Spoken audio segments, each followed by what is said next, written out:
Look, have mercy on me, have mercy. What's up, on everybody, my soul. and welcome Don't to let this my week's heart episode of turn On the Bluff. cold. I'm your host, Christian Fowler. Joining me, as always, my co-host, who is not properly dressed Nope, for not at the all. snowy weather right now, Gabe Kuhn. What's up, brother? Were you ready for the snow though? No, I wasn't ready for the Nothing's snow. up with me. I'm still moving slow, buddy. Yeah. Gotta say.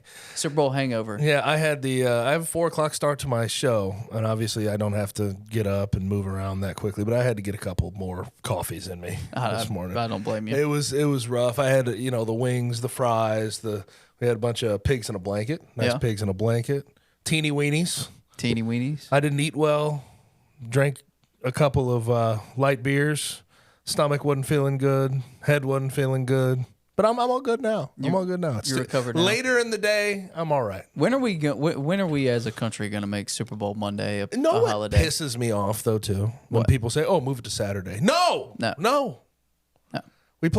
We play on Sunday in the NFL. Just no. Why would you play the biggest game of the granddaddy year. of them all? Why would you play the biggest game of the year on any other day besides Sunday? Don't know. Just make Monday the damn holiday. It's Yeah, not that you hard. would never get. I mean, you work in sports, so you would never get that. But for the rest of us, It would be kind of nice though, because you could save most of that talk till Tuesday, and everybody around the country would be doing it. yeah, Because fair. I'll say this: the Tuesday in the radio world, in the sports talk world, the Tuesday after the Super Bowl is sort of when everything just slows to a halt, grinds Completely. to a halt. There's nothing.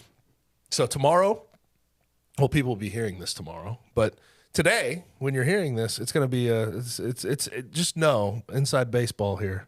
It's a little tougher to do the show. I'm sure it is. A little tougher to do the show when you have all that Super Bowl stuff behind you. Yeah, it's a lot. It's pretty dry for the next I mean, several months. it's and the NBA trade deadline's gone. We're talking college ball until we get to March Madness. That's Right. when it speeds back up at least a little a bit. little bit.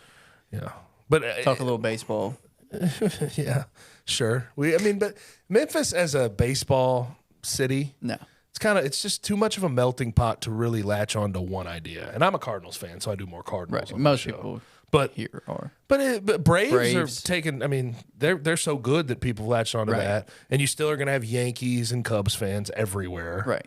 Little Red Sox mixed in. It's just such a melting pot. It's hard to sort of pick one out and go with it. You Yeah. do the national stories, the Shohei Ohtani thing. Right. Let's get off of baseball right now Yeah. before I lose my mind. Okay, but that's what I'm gonna have to do. I got you. every I got time. you. You have to do that. We do not have to do that. Summer radio, summer sports talk Terrible. is tougher. It's Terrible. tough. It's terrible. Yeah. Anything else this weekend? Oh, you went to the Yeah, I went to fights. to some fights on Yeah, Saturday I night? left a little bit early, but it was a great time while I was there, man. Yeah. They put on a great show. Attitude MMA. Attitude MMA, baby. Yep. Got to meet Ed Soares from LFA. He runs that promotion. Yeah. Very nice guy. Former manager for Anderson Silva. Yeah, very nice guy. Very nice guy. Very approachable. If And you- he's now got the contract with Attitude, so they Right. put it out on their network, and that's big for them. But yeah, it was a great time, man. I didn't realize that Kenny and Mark were going to be working the whole time, so I showed up in a different mindset. Yeah. You showed up in a hang mindset. Yeah, once I saw Kenny with his bag on his back, I was like, okay, maybe I'm going to be over here sitting by myself most of the time. So hence not staying the whole time. Yeah. Yeah. That's fair. That's fair. It's very understandable. I got to see Kenny. I don't even. The names escape me right now. We saw one of the nastiest head kick knockouts I've Yeah. seen live ever. Yes, two big boys. I big kind fellas? of want to pull out the video for you. I have it. Yeah. I have it. Yeah, let's see your reaction. You were videoing it while it happened? Well, no, I went. I'm friends with people on the production team. Okay, that's true. That's true. So it was easy for me to get the replay if my damn image is ever open here. Check this out. I'm gonna have Gabe send it to me and Check this out. Bow. I'll send it to you, Kitty. Yeah. I'll What did send that it to sound you. like cage side? Oh, loud. I was Very scared. loud. I was scared for Buddy Yeah. if his lights were completely out. Thought he might have had a few teeth on And- the and the- canvas. So- Yeah. And here's the crazy part about that. That was a part of the amateur part of the fight card, and so those weren't even pros. Right. So then you're really scared. Of Then like, you're really oh. scared. Like, hey, bro's got to go to like Burger King tomorrow. Right. Right. Like this guy, he's not doing this like yeah, that. like he ain't doing it like that. Like, bro's got to go like sit at a computer. Yeah, like trying to be on the come up in MMA, That's like a trying to move up in a brutal world. promotion, and then just getting knocked out in the first round by a leg kick to the head. You might want to rethink your career path at that Yeah, point. that's a tough career path. Yeah, very tough. I'll tell you career path. that. Good God, Yeah, we had a lot going on this weekend. We had my head was spinning. Yeah, for sure. We had my sister had her baby shower on Saturday. She is less than 2 months from child. Baby shower. Have y'all done the gender reveal? Yeah. Okay. No. Sorry. They didn't do one. They kind of. So they're just going to do it at birth, or do they? No, already know? they did a gender reveal, but it was just them two. They didn't do a party for it. Boy or girl? It's a boy. Okay. Yeah, I went and picked up a cake for them that was, pre-made, obviously, with the color inside, and they went and, did a little picnic and did it on their own. So they didn't do a party for that. So she had her baby shower on Saturday. All the fellas went to Topgolf, 18 of us. You can imagine, that was rowdy. You guys roll just so unreasonably deep. Did y'all have to have like 3 bays? 3 2 bays, yeah, 3 bays. At least. Yeah, 3 bays, Probably barely hit any golf balls.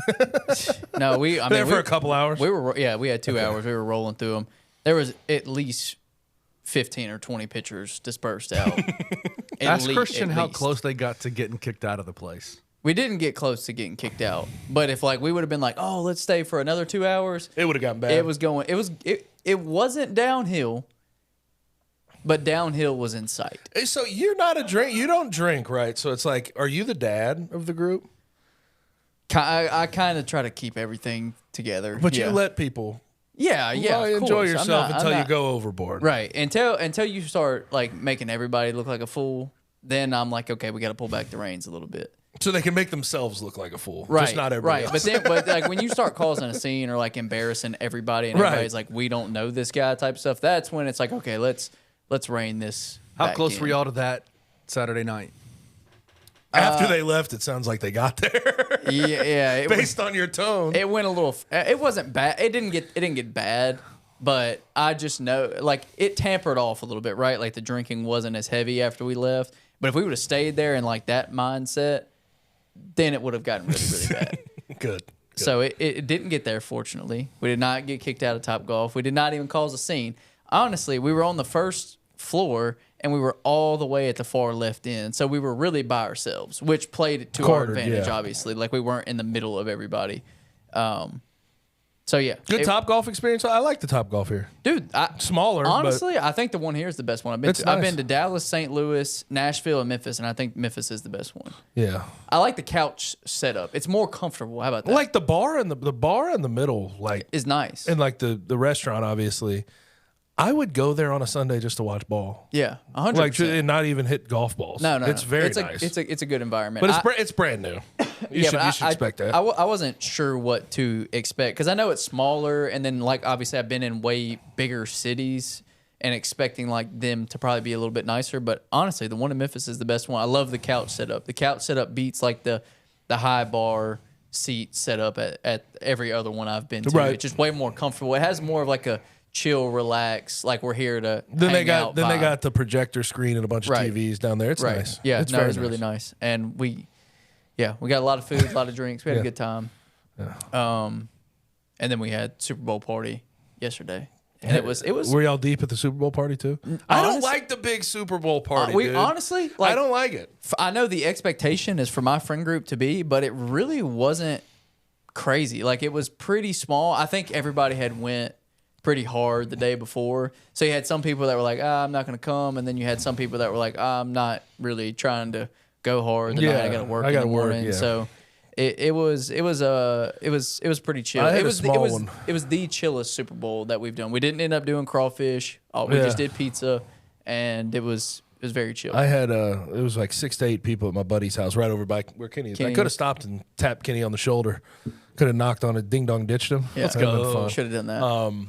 It's 6 to 8 people. That's how I like it though. Yeah. Because I don't want to have to chit chat too much with everybody around and do my rounds and talk to everybody there. Right, and I don't like when you have My parents used to throw a huge banger one Super Bowl growing up. party. Huge. my big Massive. thing. My big thing is if it's going to be a big group, I would like it to be a big group that at least knows what they're talking about. But typically, if you're getting like a really big group together, they're not going to know what they're talking about. And for the majority of my friends, like, we're very in tune with it. So then it's like, do we correct them? Do we just let them think what they want to think? Like, how do we handle this? So we watch. I see. I would not want the big group that's just like asking about Taylor Swift and Travis Kelce the whole time. No. It doesn't bother me, No, it but it's doesn't just bother like if you know. I would honestly, I prefer that over people. Let me that talk are like, about Fred Warner and Dre Greenlaw. Come on. Well, I prefer. Let's get into the weeds here. I prefer people being self-aware of not knowing what they're talking about and bringing up like the Taylor Swift and Travis Kelce stuff than people like actually trying to like dig in and talk about the game and they don't know what they're talking about. That would be, yes, I get what you mean. Yeah, which I don't think we've ever had that. I'm just putting myself in that mindset of what that would be like, and that would definitely get on my nerves. Yeah, knowing myself. Yeah, wouldn't be great. So no crawfish. Would you have wings? With pizza. Yeah, Papa John's. Yeah, we my buddy ordered 100 wings in advance from Wing Guru. Still showed up on Sunday at about 4, and they weren't ready. And they're like, I don't know if we're going to be able to. Could you imagine how many orders they had? Yeah. I know that sounds bad, to order them on Friday and still have an issue on Sunday, but they probably were filling so many damn orders. I mean, me and Anna Ruth picked up pizza, and I think there was like 12 or 13 pizzas. And when we walked into Papa John's, I was like, oh, gosh. Didn't think about this. My buddy was there at Wing Guru for an hour and a half. Yeah, that's not surprising. Waiting. And at one point, they're like, I don't know if we're going to be able to fill this order. Yeah. That would have frustrated me, though. Yeah, I would have been a little nervous at that point. That's why I stray away from wings. I really do. I love wings, but my God, the frustration that I go through every time I go to a wing place is not worth it. And also,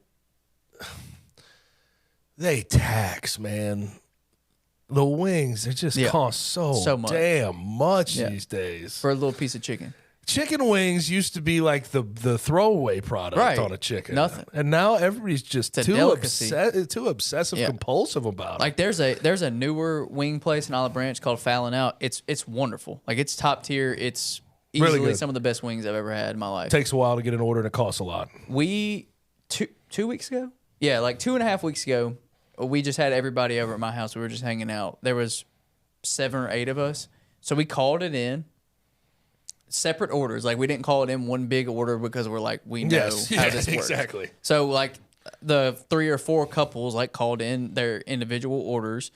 And we go to pick them up, and we end up standing there for an hour. And I'm just like, see, this is just not worth it. Like, I love wings. I love eating wings. But man, it's not worth how pissed off I get every time I go to a wing place. I needed wings, though, yesterday. It was an absolute necessity. Right. I just needed them. No, we didn't have any wings. I was about to say somebody made wings, but we did not. I lied. Ranch or blue cheese? Not ranch. Yeah. I'm not a blue cheese guy. Yeah. I don't not want, for me. I don't want fungus. Yeah, it's gross. Yeah. Don't give nasty. me moldy cheese. Don't even put it on a salad. Nothing. I don't need any of that. Nothing. Blue cheese dressing is, you can just throw it in the trash. Get rid of it.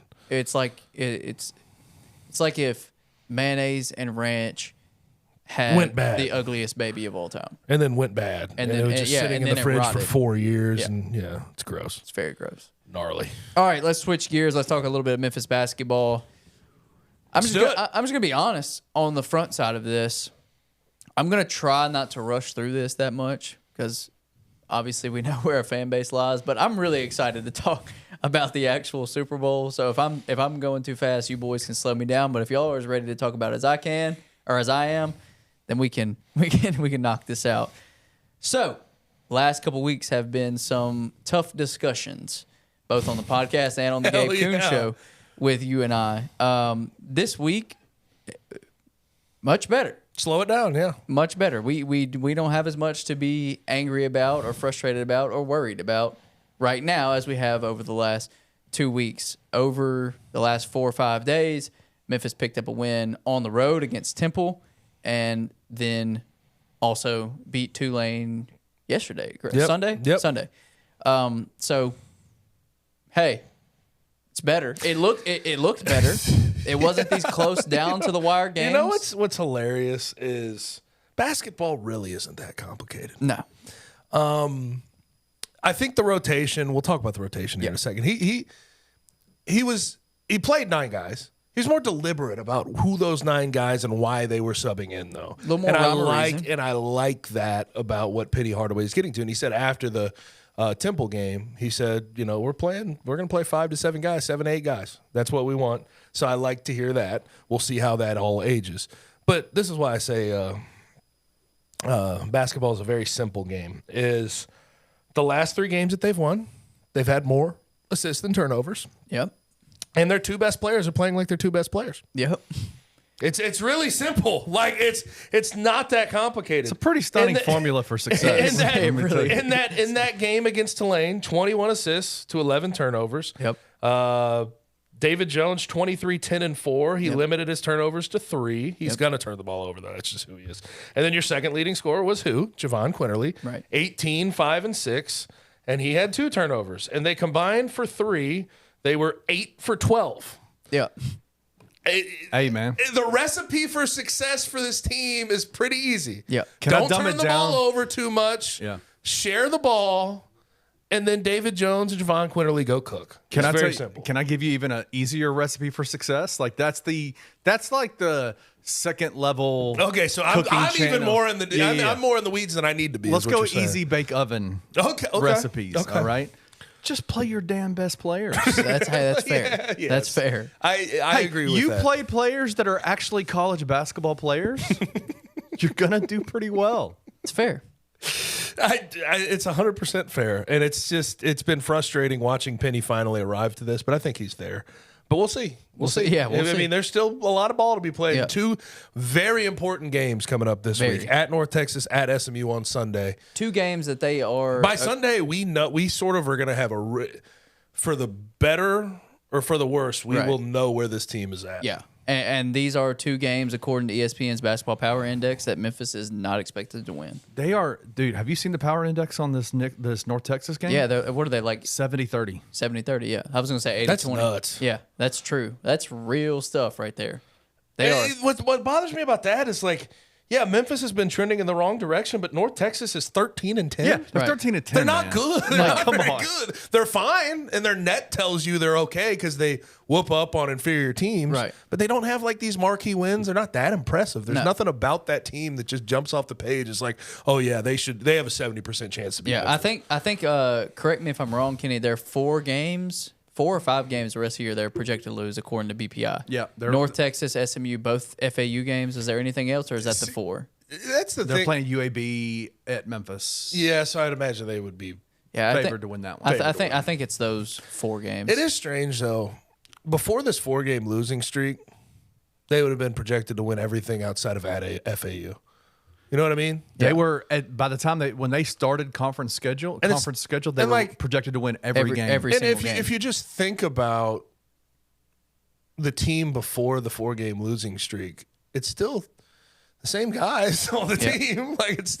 You've just seen that they can lose now. Yeah. So now all of the metrics are sort of tilting against them. Small correction, 60-40 for North Texas, It's still nuts. 80-20 for SMU.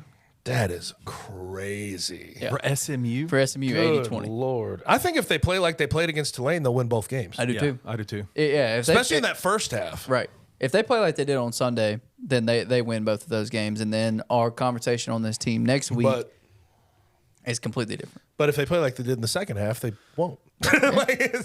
They need to put together a full 40 minutes. I know that's what Penny keeps talking about, Right. but that first half was beautiful. Second half was not atrociously bad, Yeah. but defensively they struggled badly.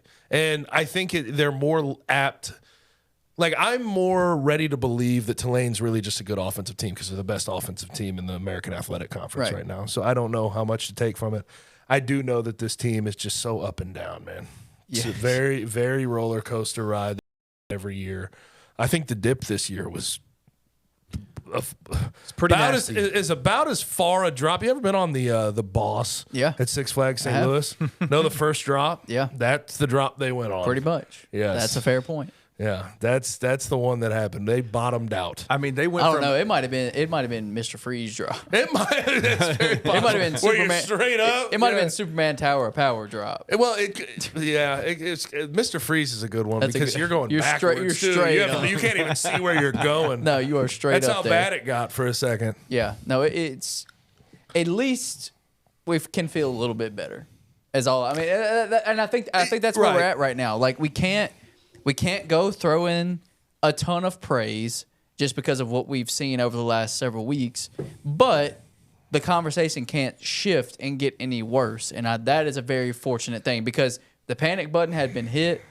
It was fairly, and it's still there, man. Like it is. There's no room for error. No, there none. No, and they really are at a point right now where winning out is about the only option other than winning the conference tournament. They're first 4 out in most bracketologies. Now, let's say they go 2-0 this week, they'll be in. Yeah, but they'll be still there's still some work to do. Yeah, then you can't lose both games to FAU. You can't lose both. You got to win one. Right. And FAU is not even the same quality of win that they're down to 24. They lost to UAB. Right. They're down to number 24 in the AP Top 25 right now. Yeah. It's strange to think that we are here compared to where they were, a month ago. Yeah. I don't honestly understand the FAU situation because their losses are as bad as the Tigers. They're worse.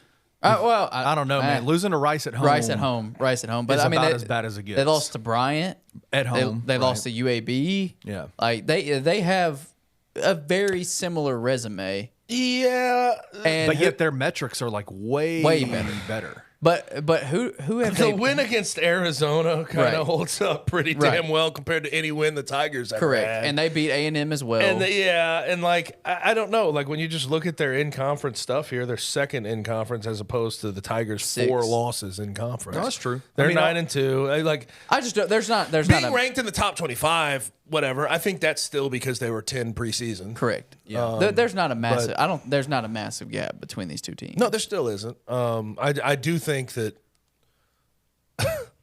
Okay, the worst version of Memphis is worse than the worst version of FAU. The worst version of FAU. But that's that's negative thinking on both sides. Right.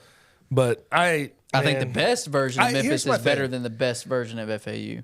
Penny continues to say the right things about what he's going to throw out there as far as rotations. And I think for the most part, in the game we just saw, the most recent one here against Tulane, where they beat them by 12, I think he did the right things. Yes. But are we confident that consistently goes that way? 9-man rotation for the most part. Because what if you have a bad first half against North Texas? Yeah, like does he just throw it away? Like I don't know. Like as long as he doesn't deviate from this, I feel much more. Because how many times have we seen like his words versus his actions just not being right? They don't coincide with each other, especially in situations where stuff has hit the fan, and it's like, okay, what direction do we go? Do we stay with what we've been saying, or do we deviate? And mixing things up has kind of been his forte in his time at Memphis. But I truly believe, like, if they stick with this, if they stick with what they did against Tulane, this team is probably going to be in good shape. Yes. Because as you mentioned, David Jones and Javon Quinterly are playing well. That's a recipe for success. They've limited their turnovers. That's a recipe for success. They're forcing turnovers. Recipe. Like, it's still not perfect. They're playing their starters for a majority of the minutes. And that's... Bam. That's like that's the biggest thing. You play your players. And play your like, guys. even with that, people will say, okay, I don't want him to play 11 guys. I am more on the side of I want him to play whatever he's comfortable with. I don't think 11 guys should be the answer. I don't think you should be comfortable with that. But no matter how many guys you play, those 5 need the lion's share. No, but yes. And when you're subbing, have a reason for subbing. Right. Don't just throw shit at the wall and hope it sticks. Right. Just like Malcolm Dandridge is a good example. Right. He didn't play Jordan Brown against Temple. Mm-hmm. Malcolm Dandridge has foul trouble.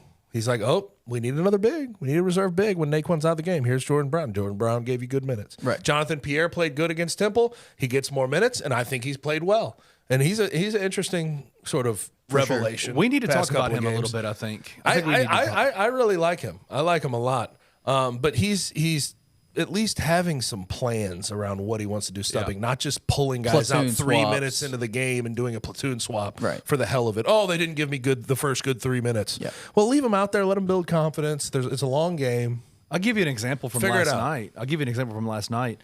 Jaden Hardaway came in. Still was one of the first 2 people off the bench. Came in spot minutes. gave a little bit of a rest to David. Gave a little bit of a rest to Javon, to Jaquan.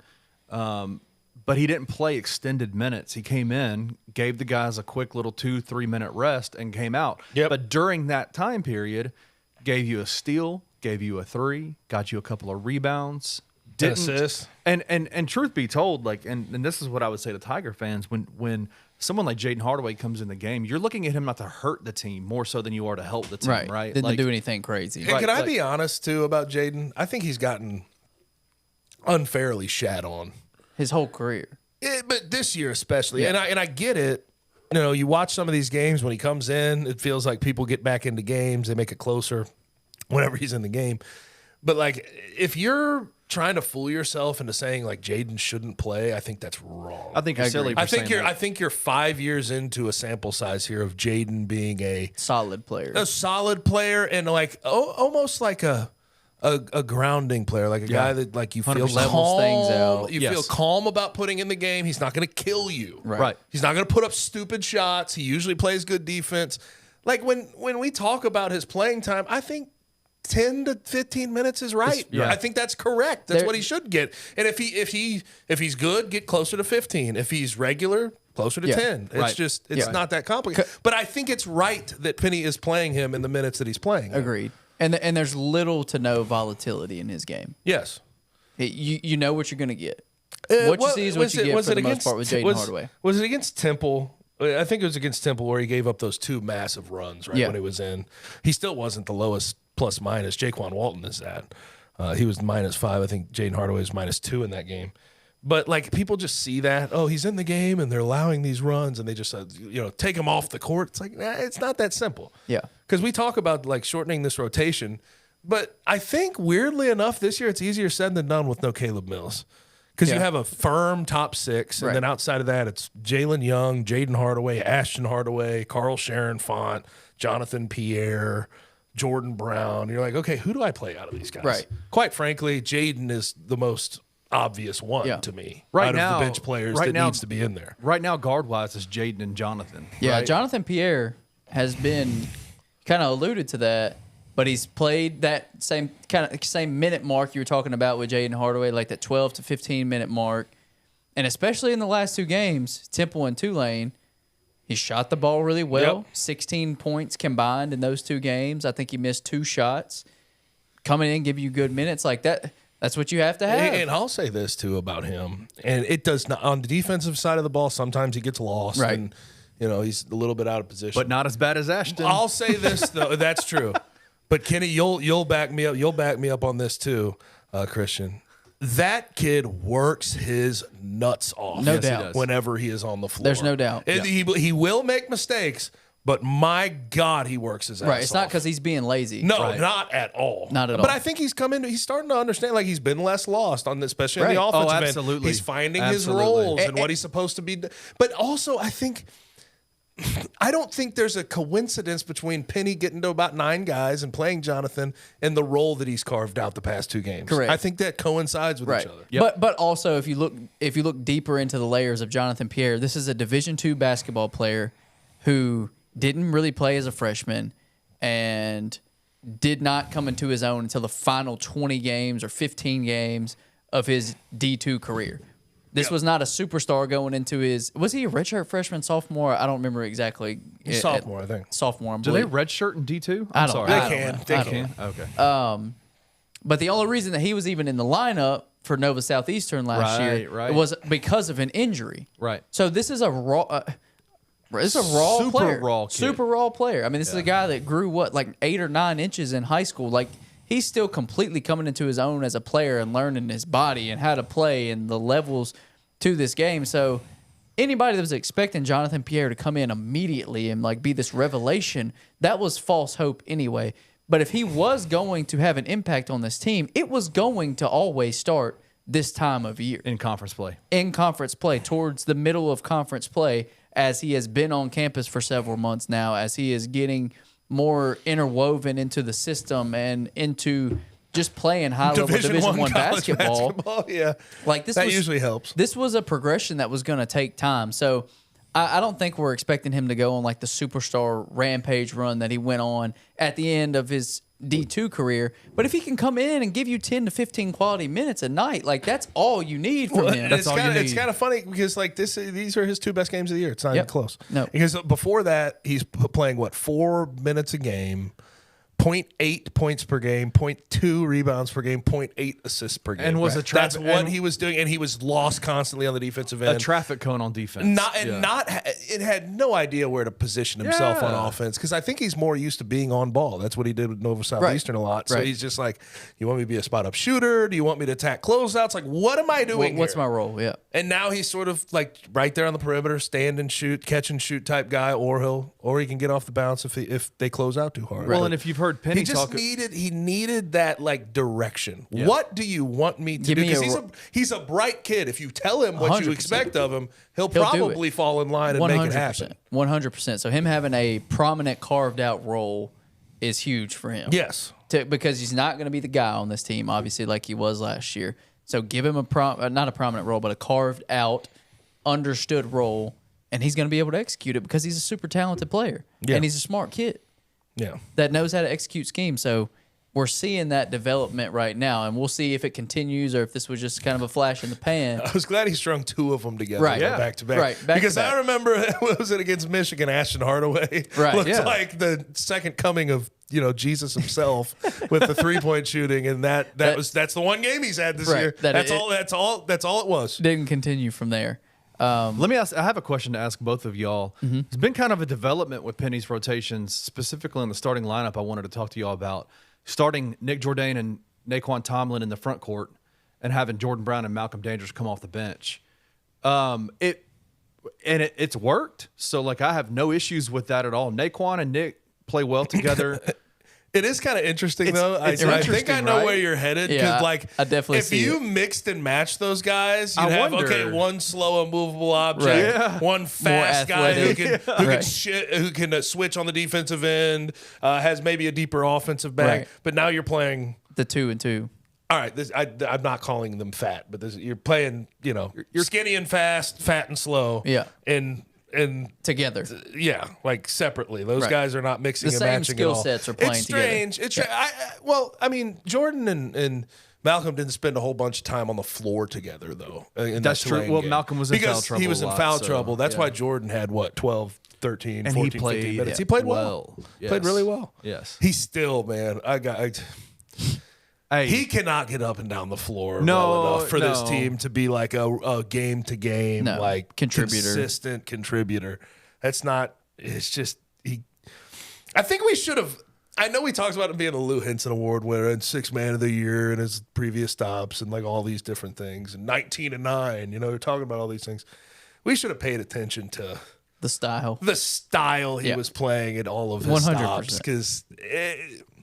Just the more you see him out there, even when he played in good, meaningful minutes against Tulane, that's not something that you can just consistently do. This was never really a fit. But I will say never a fit. I asked Javon actually about it after the game, and he highlighted the fact that he's like, being able to have a guy that you can put in the post and isolate in that post and just get meaningful offensive possessions anytime you want is actually pretty beneficial for the Tigers. If they find out how to weave that into their style now. Right. You have to literally like if you wanted to feature him, you'd have to switch up your entire pace. Right. But you'd have to slow it down to a halt play half court. Yeah.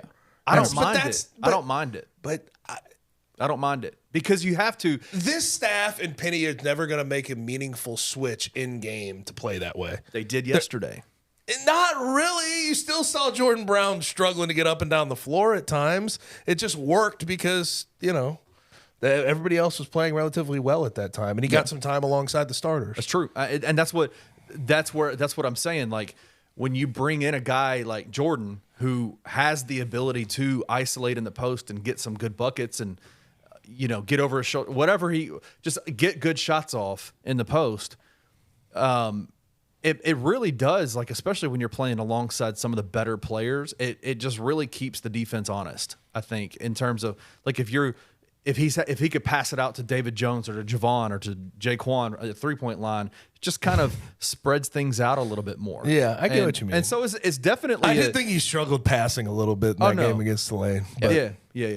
I mean, listen, I think that there's still a lot to get used to with him, but I like what they're trying to do. That it's an option. What That it it's an could option. be, yes. Like that it's an option. Yes, it's on the table.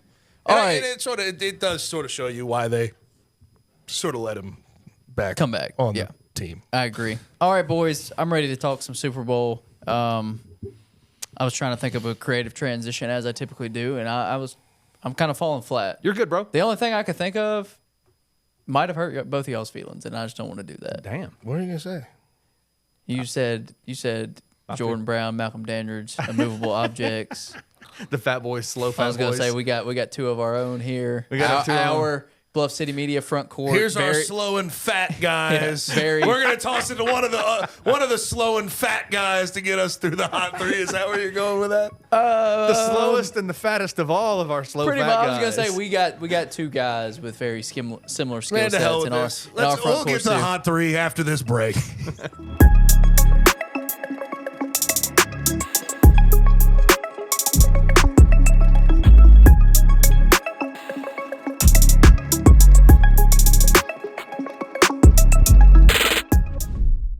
The next 2 years, if they can find a roster that works with those guys making the money they make, they'll have two legitimate shots at titles, I think, for 2 years. And now after that, you figure out what you're going to figure out. Jaren's going to come up again and his money's going to be more. Maybe that's the point where you've got to break it up. This trade deadline and this offseason, acquiring some pieces that make sense for you, not development guys, not drafting guys, acquiring pieces and guys on favorable contracts that fit into your system, that finish those last little bits around the edges that you need. And that's, I think, why the next 2 years are so important. I think that's why the trade deadline is so important, as well as the offseason, because they've got to find pieces that work. They cannot develop guys. They're done with that. They can't be doing that anymore. Time is done. Tune in to The Daily Grind with Mark King and Lute Hatmaker at 1 p.m. every Monday through Friday, live on the Bluff City Media YouTube channel.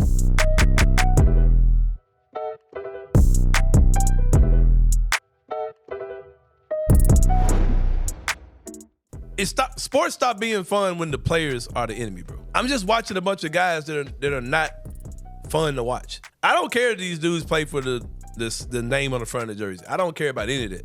But have some pride for the name on the back of the jersey. You know what I mean? Have some pride for the name on the back of the guy who's beside you in the huddle jersey. Play for him. Play for yourself. And when I say that, play for pride. I'm not saying being selfish. You know what I mean? But it's hard to watch these guys, man. Like, you can tell that these guys are thinking about everything other than winning a basketball game. Is that not the truth, man? Like, for real, though. Like, you can tell their mind is on audit. Tune in to The Anthony Sane Show, Wednesdays and Fridays at 12 p.m. weekly on the Bluff City Media YouTube channel.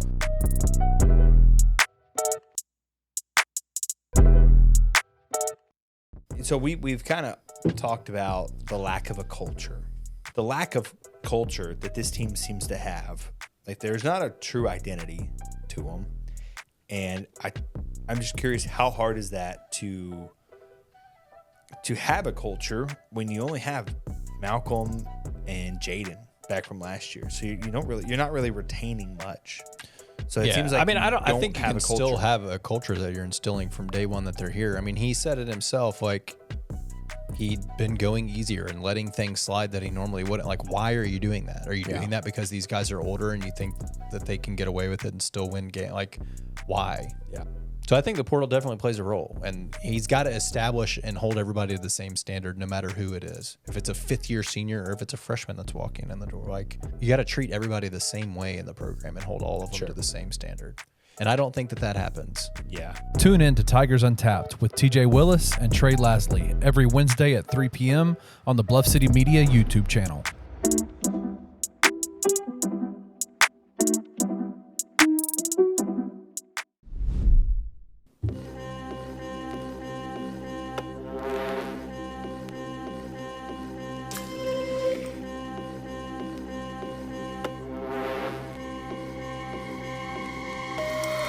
Oh, boys, we're back. We're back. We are.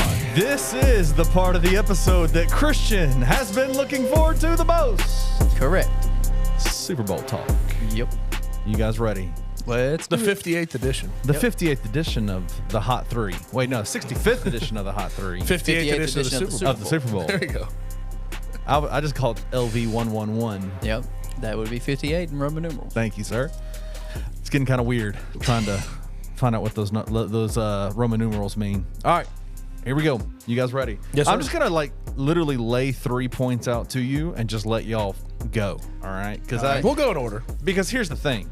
I think me trying to like herd this conversation to like wrangle this conversation, this is going to be too tough. And so I'm just going to throw them out there to you and let y'all ride. Here you go. You ready? Let's do it. Let's go. Let's just talk the game. Super Bowl 58, the game. All right. Okay. Second conversation, Patrick Mahomes, the Yep. GOAT. Okay. Third conversation, can the Chiefs three-peat? Okay. And action. All right, so Super Bowl 58, 25-22, got to overtime. The game was phenomenal. Yes. It was everything I could have hoped for. We had 2 separate records for field goals being made. Yep. Jake Moody had a 55. Harrison Butker had a 57. We had some turnovers, some balls, all out on the ground. There was 4 fumbles in the first half. Yep. 3 lost. Yep. So there was that. I thought it was well competed by both sides, though.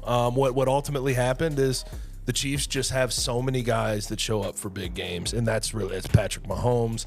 He had 333 yards or whatever it was, 2 TDs. The pick was bad, but 2 TDs. And he led was them in rushing phenomenal. yards. He led them in rushing yards. Travis Kelce, 9 catches, 93 yards. He shows up when it matters. Andy Reid's play calling. I mean, we talked about it off air, but the triple option concepts on third down, where Patrick Mahomes is sort of getting into the read option mesh, and he keeps the ball, and that's why he ended up leading in rushing yards. Yep. The final pivot route there to Mecole Hardman, even though they did that last year twice to win the Super Bowl with Sky Moore and Kadarius Toney.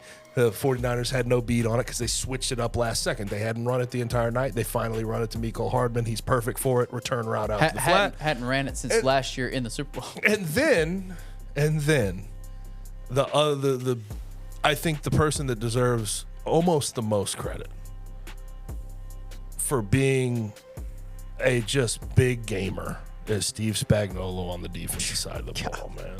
He just blitzes you and simulates pressures and walks guys up, and he confuses everybody so badly. And you saw that one third down, 3rd and 4 at the end of regulation, where Chris Jones gets a free rush because you have mugged linebackers and you had a backup right guard who's confused about the entire No, that was thing. in overtime.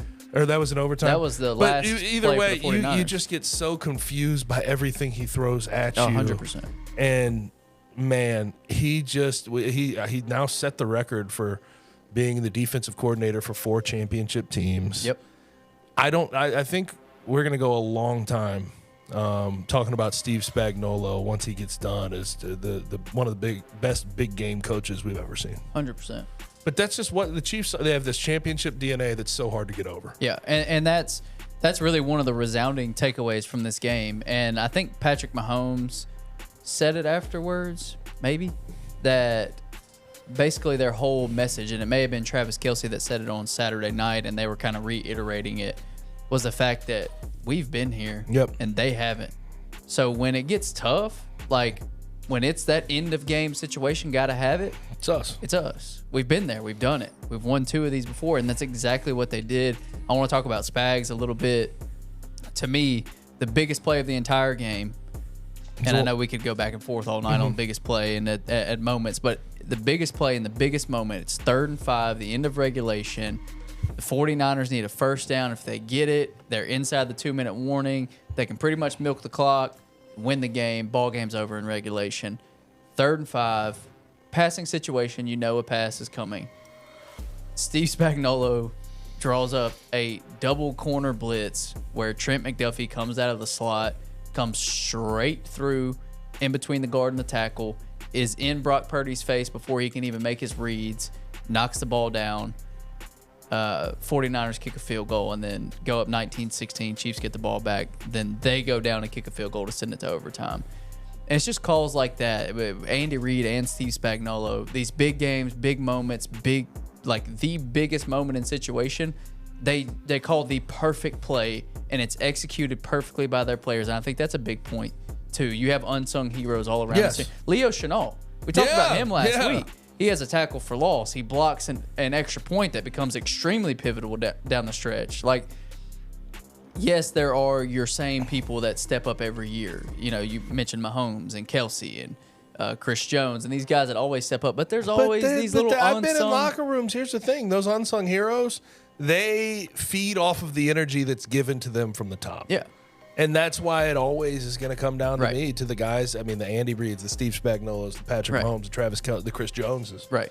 Because they're the ones who empower the guys under them to go make plays. Right. And I know some people say, oh, that's a little bit too far out there. Give them their credit on their own laurels. But when you get into that organization, there's clearly a culture that is built by those guys that allows everybody else to shine. Mecole Hardman had one of the worst plays of the year where he fumbled out of the back of the end zone. Right. Was that in the Bills Against game? the Bills. Yeah. And You know it how many snaps it he was a played touchdown. against the Ravens? How many? He played one snap against the Ravens, and he was phenomenal last night. Yep. 3 catches, 49 yards, and then the TD to seal the game. No, he had the biggest play of the game. 52 And what did Travis Travis Kelce was talking about it on? Was it the New Heights show, or was he somewhere else? Or he might have been on Pat McAfee, where he was like, he's going to get his opportunities. And, Yeah. and Travis Kelce like blamed himself for that fumble against the Bills. He's like, I didn't get on my guy. I didn't block well enough, and that he should have never been in that situation. But those guys empower the people under them to really go make things happen. Yep. Now let's talk about overtime because even though this has been a hot button topic since 2021 when the Chiefs ended up beating the Bills, apparently everybody forgot how overtime The works in the 49ers playoffs. forgot. Yes, too, 100%. for sure. So, just for everybody, for clarity's sake, in the playoffs, this was in Not during the regular season. No, This is not a during the regular shift. season, just playoff. In the 28 playoff games ensuing after 2021, there had not been one go into overtime. This is the first one since 2021 that has gone into overtime with the new formatted rules. The way that they play out is both teams have an opportunity, regardless. So you still have some people today. If the 49ers would have scored a touchdown, they win the game. That's not true. If the 49ers would have scored a touchdown on the first possession, the Chiefs still would have gotten the ball with a chance to tie it up. Then it becomes a sudden death situation, as is typical overtime. And you would want that third possession unless the other team that comes down and scores a touchdown on you is going to go for 2. Right. Which is what the Chiefs were planning to do. So that has created a big conversation. And I think a little bit unfair. I think Kyle Shanahan's getting a little bit too much heat because he really called this game very well. He put the 49ers in a position to win. To be honest with you, I have no problem with the way the 49ers played. I can't Not at all. point directly to anybody on that team and be like, you sucked.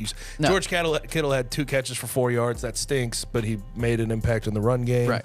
It's just tough, man, sometimes. Yeah. You're playing a good team. The only place I think you can fault Kyle Shanahan is for taking the ball first. Yes. We have seen college play these overtime rules for I don't even know how long, at least my entire lifetime. I don't know how long the overtime rules have been the way they are in college. I have never one time in my life seen a team in college football take the ball first. You never do. Because you put yourself at an immediate disadvantage. Well, because the first team to go is playing with 3 downs because they could potentially play for a field goal. Correct. They're playing with 3 downs per set, right?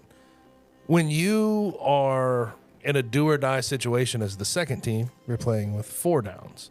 So inevitably, this team on the other side can play Free. Play a lot more free, realize that they have to go for it if they get to a 4th down. It's a difference in mindset altogether. Yeah. Shanahan can say whatever he wants. He can. But I think at the end of the day, I am of the opinion he forgot that the playoff rules were like this, because there's no way you make that decision if you knew that you were going to get a second chance, even if the Chiefs were to score. And pretty much all of his players came out and said that we didn't know. They didn't know, including the smartest player on the team, and Kyle Juszczyk, Harvard graduate. Yeah. Had no idea. He said, I just assumed we'd get the ball, go score, and we'd be done. That's what he said. He said that in the post game. And we'd be Super Bowl champions, I think was the exact quote that he laid out there in the post game. Oh, what if they scored a touchdown and got the field goal? And everybody's freaking out. And they're freaking out and they don't even know. Oh, that would have been hilarious. Yeah, it would have. That would have been rich. So anyway, that's my one qualm with Kyle Shanahan. But you see the difference in teams there too. The 49ers have no idea that this is the overtime rule. The Chiefs say they have been preparing for this since training camp. The situation that if they came down in a playoff game, what they would do, that they would go for 2. And they've known that since training camp. So that shows you the difference in a team that's been there, done that, and a team that hasn't. 100%. And that's where it kind of shines. And it just stinks. It's a 3-point game, and you don't want to think of it that simply. But that's ultimate, because I think both teams, outside of the fumbles in the first half, I think both teams played relatively clean games. Yeah. And just goes down to the team who's better at situational football. And that's the Chiefs in pretty much Who's every more situation. clutch? It's the Chiefs. Yeah. All right. Patriots effect at this point. Right. It's what it is. It's what it is. Let's talk about the Chiefs a little bit. Sorry, not the Chiefs. Patrick Mahomes a little bit. The Chiefs. Yeah, this the is Chiefs. kind of. I mean, yeah, it's kind of what this is. It's right? like that's synonymous. I'm going to start with the stats because we're talking about the Brady Mahomes conversation has come up. The GOAT conversation. It's fine. At this point in their career, both 96 games in, Patrick Mahomes has 4 more wins. Nothing crazy there. Completion percentage, nearly 5% higher, 61.9 to 66.5.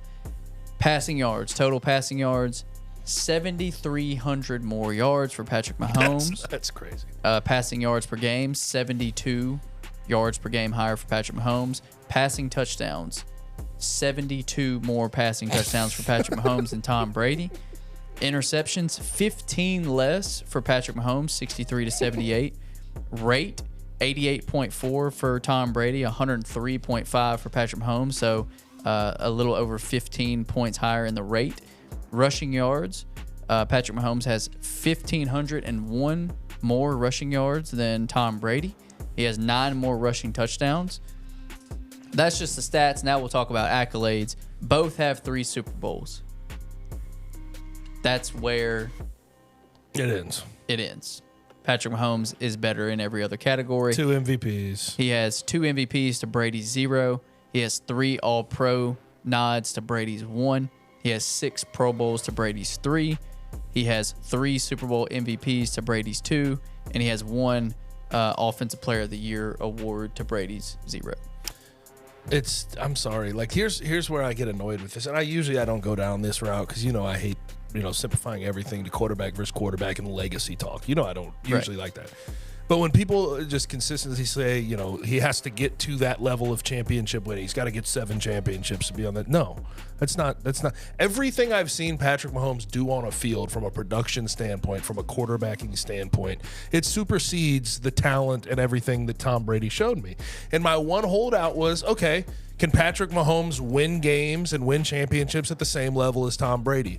And yes, he can, if not being better than Tom Brady at this point in his career at doing so. Yeah. So listen, I think he's still going to have some work to do. He's going to have to win a couple more championships, but he does not need the same amount of championships to be better than Tom Brady. No. I personally think, Tom Brady sometimes you could put the game on his back and he'd go win you one, right? He'd go win a game, but he relied on his on his team a whole lot. Especially early in his career. Yes, defense. Julian Edelman making a crazy catch in that the 28-3 comeback from against the Falcons. Like he had to rely on his team for certain things. There, like Patrick Mahomes. I don't know what you watched last night when they play offense, but outside of Travis Kelce, it's Patrick Mahomes divvying up the ball to everybody. He's 15 with an S on his chest. It's him. Legit. Like he does everything. He does everything. And in the big game moments, there's nobody that I've ever seen that comes through more. And I know Brady was incredible, and there's plenty of legendary moments from Brady. But man, like Patrick Mahomes, there's no doubt. Like 95% of America, probably 100% of like hardcore football fans knew as soon as the 49ers kicked that field goal that the Chiefs had just won the Super Bowl. No doubt. That the Chiefs were Super Bowl champions. And there's pretty much no other player that you could ever say. Tom Brady was Tom Brady as well. Tom Brady's well. But that's who we're talking about. But that's the level. Like, yes. We all knew that when he got another opportunity and he needed to score a touchdown, that they were going to score a touchdown. When they got the stop on third down, shout out to Spags at the end of regulation, and they had to kick the field goal, there was no doubt in my mind at a minute 57 he's going to go straight down and get a field goal, if not the touchdown to win the game. No doubt. You just know he's going to come through in those moments every time. Single time. And the stats tell you that. Yes. The stats tell you that. This team, this is what really bothers me about the whole Patrick Mahomes conversation. That team this year was 28th in second half scoring. Yeah. They only scored 3 in the first half of that game. They scored the rest of it in the second half and in overtime. Right. He beats trends that you think should stick. Right. They played 20 games this year before Sunday, and they were 28th in second half scoring. Right. And he still beats the odds and goes and makes that happen. He's now 9-2 when trailing by 7+ in the playoffs. The rest of the NFL in that same time, 13-60. Yeah. He's got 15 playoff wins through 6 years. That's tied with Joe Montana. Yeah. He is past Peyton Manning. Yeah. He's only behind Tom Brady. He's at, 35, something like that? 35, yeah. It's truly insane. I can't sit here and deny that these first 6 years of his career are the best 6 years anybody's ever played in the NFL. By a pretty sizable margin. By a pretty fair amount. Yeah. The only one in the ballpark's Tom Brady. Right. And his individual stats are clearly not even close. He's the yards one kills me. 7,300 yards he's ahead. And I know it's a different 75 game. touchdowns. I know it's a little different game, and he played for the Patriots, so Tom Brady, they like to run the ball, play some defense. Still. But 7,300 yards is a year and a half worth of really good production. 75 more touchdowns. I know, but 7,300 yards is a year and a half worth of really 5,000 yard pace production. 75 touchdowns is like 2.5 years. That's nuts. He's almost averaging a touchdown more per game in his career. Like it really is insane. It's a different game, but like I don't think you can just say that with the leads he has in those two categories. No, Patrick Mahomes has won 3 Super Bowls. He's trailed everyone by 10+ points. That is absolutely just ice water coursing through your veins. That's all that is. Like, you have to be bigger than the moment, and he is in every single situation. Like, he always answers the bell every single time, and you just don't get that in sports. You get people that have the fall flat moments, and people will say the Buccaneers Super Bowl. We all saw that game. There was no way. It was absolutely no way. That O-line was completely dead. In shambles. Their left tackle and their right tackle were both hurt. Yeah, he had the least amount of help he could possibly have. So it's just, I mean, it's really cool to witness. And I know I've said this multiple times over the last several weeks.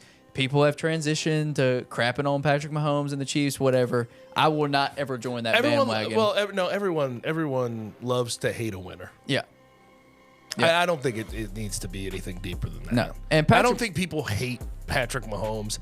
It's just like when people win so much, you're just like, and maybe I'm you're ready part to of see a the fan next. base. You're a Cowboys fan, right? Yeah. You're part of a fan base that really wants to win that damn championship. Yeah. Like it's easy to be like, to hell with these guys. I don't want to see them win again. No. I can't see them continue to be this happy because I've never been this happy. Yeah.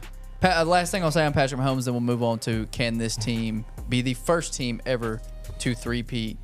Patrick Mahomes is, if you took Brady and you took Aaron Rodgers, who many people consider the most talented quarterback to ever play the position, and you put them together, and he's still better than that. Oh God, that's okay. I'll leave that to you. I mean, I know it's a wild statement, but I think I'll leave that. I genuinely think he's the best player that I've ever seen play. I think he's more talented than Aaron Rodgers. I think he's more talented than Aaron Rodgers, and I think he has every bit of that championship medal that Tom Brady has. I think he. Okay, let's just do it this way. I'll take a quality of each of those guys. Okay. Tom Brady and his above the neck processing and just knowing how to win ball games and manage games. Patrick Mahomes has that trait very clearly. Yeah. And then Aaron Rodgers' talent, physical traits, making plays off platform, the accuracy, the deep ball, uncorking it when he needs to. I think you could put those two traits together. But if you put both those guys together, he's still better than both those guys. No, that's what I was saying. Okay. I was saying he has better fit. He has the best traits. He has the best traits of each of those guys. And I think he's better physically than Aaron Rodgers. and I think he is right there on par, and there's no denying that. I don't want to hate on Aaron Rodgers at his peak. I don't like Aaron Rodgers as a guy. No, Aaron Rodgers was incredible. Holy God. No doubt. Mahomes is better. Well, yeah, I think yes. Yeah. Yes, All he's right, better. so- He's better. So yes. can they three-peat? This is where a difficult conversation comes because we don't know what this team will look like next year. We know that they'll have Andy Reid. We know that they'll have Patrick Mahomes, and we know Travis Kelce that they'll have Travis Kelce. He made it very clear. That was interesting. Yeah, too. he did. He's like, don't believe any of those rumors. I'll be back next year. So as far as the superstar players, it really comes down to Chris Jones and what happens there. They have $22 million in cap. There's another guy I'll mention here in a second. Yeah, but I just mean like Yes. top of the line. Yes. Household Captain, losing name. that guy, damn, you don't feel as good about has yourself. been there for all 3 Super Bowls. So Chris Jones becomes a big question. And then what do they do with this receiver core? Because there's no doubt that there has to be turnover on this team. They have to improve offensively. It's kind of funny, though. Like, I wonder, like, Brett Veach, I don't necessarily think he thinks the same way. But you just won a championship with Rashee Rice as your number 1 receiver. Exactly. Like, do you really want to go sign T. Higgins for $20 million a year? Yeah. I mean, yeah, it makes you that much better, but then you're not spending as much on the defensive side of the ball, which is what carried you this year. Still, I'm going and signing T. Higgins or Mike Evans. I understand it, but I wonder if there's like a arrogance about it at this point. Oh, Rashee Rice can turn into a number 1 receiver, and we just did it with him in his rookie year, catching for 900 yards. But man, imagine like a Mike Evans with Patrick Mahomes. He'd probably score 30 touchdowns. That's Moss and Brady level. Exactly, that's what I'm saying. He's throwing for 5,000. Yes, 100%. And Mike Evans might break the touchdown record. And you know, I wonder with teams that are this good, like, would people be willing to settle on their money? Yeah. And I wonder if Chris Jones going to be a free agent, and he probably would get paid at the very top of the D tackle market, the highest paid D tackle. Yeah. I wonder, you know, his appetite to go elsewhere to just make that money as opposed to making decent money and still playing in Kansas City and winning championships. Right. Yeah. That all comes That's down always the give and to take. the individuals. Because Travis Kelce could be paid a whole lot more than he is. He's done it the whole time. Patrick Mahomes could be paid a lot more than and he I guarantee you Patrick Mahomes is going to keep moving this contract back and back and back so they can continue to have cap money. But the crazy thing is the Chiefs for the last 6 years have been the best team in the league. Crazy as it is, they're one of the youngest teams in the league. Yep. Defensive side of the ball, especially defensively. That brings me to my other guy outside of Chris Jones. L'Jarius Sneed, they're going to sign him back. Right. Do what you need to do. But I do wonder how much money that is because the market he's going to go into for himself is going to be robust. Right. But you think about that defense. George Karlaftis, super young. Trent McDuffie, super young, second year. Literally the whole secondary, I think, is who's the guy they drafted, the D end out of Kansas State this year. He didn't play much, but Felix, it's a different. It's like a dash name, right? But they drafted him. He's super young, and he's going to get more playing time. Charles Omenihu, although ACL's kind of right. But like, who's the only old player on this defense is Chris Jones and Justin Reed. Yeah, those are the only 2 older guys. Outside of that, Nick Bolton, Willie Gay, one of the younger linebacking cores in the league. You look at like I said, the entire secondary: Trent McDuffie, L'Jarius Sneed, Williams. Number 2. I can't remember. Brian Cook, who's injured. Like their whole secondary is super, super young. They basically drafted them all last year. Brett Veach, man. Like they drafted basically 3 to 4 starters in the secondary last year in the draft. Like it's insane. So hard to divvy up credit for what obviously everybody deserves their credit. Yeah. You win at this level, you're a dynasty. Everybody deserves credit. Brett Veach is GM though, dude. Hitting in the draft, having the wherewithal to understand, hey, we're not going to pay Tyreek Hill $25 million a year. We're going to trade him, win 2 Super Bowls after that. Yeah. Coaching hires. With Justin Watson as my second leading receiver. Like, what? That's what? so crazy. I just can't. I just Eric Bieniemy out, Matt Nagy. It's just what he's built there through his drafts and the culture they have going, man. I think he deserves a shit ton of credit. Yeah. So to answer the question of can they three-peat, I will absolutely not be surprised in the slightest if they do. It's just a yes. Yeah. If it's a yes or no question, I'm going to say yes, they can. Yep. They can. It's going to take some work. For sure. For sure. Offensive side of the ball, keep that offense. I mean, you're going to have to figure out what you're going to do at tackle. with Donovan Smith out. Jawan Taylor hopefully will be better in year 2. He's still relatively young. Right. And their old line's young, too, in general. Yeah. Besides Joe Tooney. Outside of Trey Smith. But he's still an all-pro. Right. You know what I mean? Creed Humphrey, Trey Smith, very young. Jawan, relatively young. Right. You're going to have to deal with left tackle. Do you deal with Donovan Smith again, or do you find somebody else to go, draft or whatever? Right. But, man, they're not going to be going into next year with a bare cupboard. No. They're going to be fine. They're going to be just fine. Yep. All right, Gabe, let's wrap it up. We appreciate you guys for joining us this week. If you're watching on YouTube, you can like, subscribe, comment there. You can also do that wherever you get your podcast, Apple, Spotify, any of those other platforms. I don't think we have any parting shots today. I think that's pretty much it. Hope everybody enjoyed their Super Bowl weekend. Hope everybody's feeling better today on Tuesday. Hopefully you're not still experiencing a little Super Bowl hangover, but that is all we got for you. And before you click off this video, go subscribe. Yeah, that too. It helps us so much. Tremendously. Like, subscribe, turn on the notifications, man. You'll see it all. It helps us so much. You can't even understand how much it helps us. Kenny said it best. All right, we appreciate you guys. We will see y'all back here next week. Thank you for listening to On the Bluff. If you enjoyed this episode, leave a rating and a review wherever you download your podcasts. Also, like and subscribe to Bluff City Media's YouTube page.